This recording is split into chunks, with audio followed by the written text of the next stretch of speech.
I'm going to show you how to visualize data with maps in Excel. First, I'm going to show you how to create a simple standalone map. Then I'm going to show you how to make your maps dynamic. Let's get into it. I'm going to use a dataset that shows the population for each state in 2020. So I'll put the link to this dataset in the description below so you can follow along if you want. Anyways, first I'm going to create the basic map. And it's pretty straightforward. I'm going to highlight the 2 columns that I want. So I'm going to click on column B, which has all the states.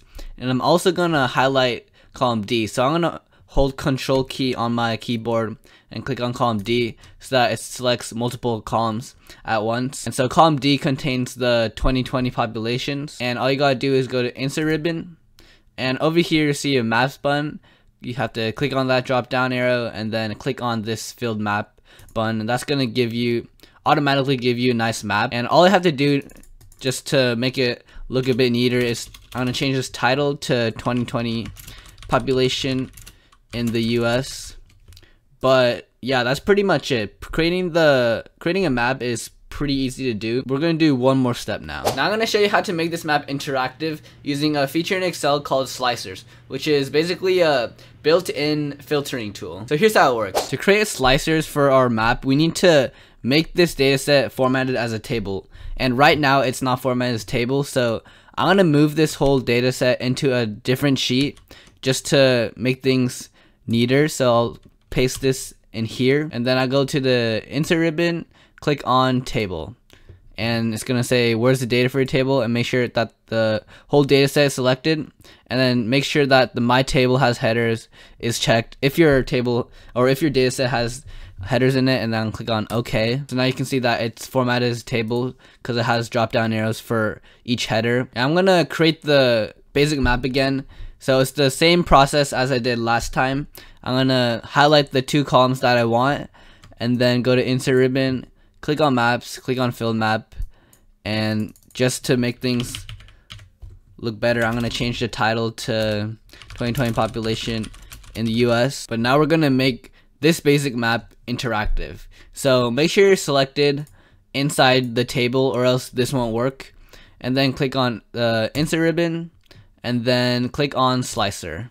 This is gonna give you a new pop-up window where you could choose which column you want to filter by. So I want to filter by the state. So I'm gonna click on state and then click OK. And so it's gonna give me a nice interactive place where I can choose which states I want to show. So let's just say that I want to say Alaska only. And if I do that, you'll see that we actually have a problem. The whole map just disappears because I only selected one state and it's too small to show the actual display the actual map.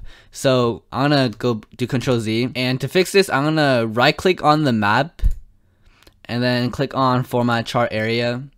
And so make sure to click on the section that says size and properties over here. Click on that and then click on the properties, expand that whole section out, and you'll see an option that says don't move or size with cells. So if I click on that, then it should work now. So I'm gonna test out the slicer by clicking on Alaska again, and now you can see that the map is still there and it shows each individual state without any problems. If you want to select multiple values in a column at once to filter by, then you can click on this button over here in the slicer. It's called the multi-select tool. So click on that and you can click on multiple states that you want to show on the map. And if you want to reset back to where all the values are showing, then click on this button over here to clear the whole filter out, and it's gonna go back to normal. So yeah, that's pretty much it for creating an interactive map. I encourage you to play around in your own data set and test out this slicer tool because it's pretty cool. Alright, that's all I got for this video. Hopefully you found it helpful, and if you want to watch another Excel tutorial that I made, then make sure to check out this video over here. It's going to show you how to combine data sets in Excel using the Power Query tool. So I hope to see you there, and thanks for watching.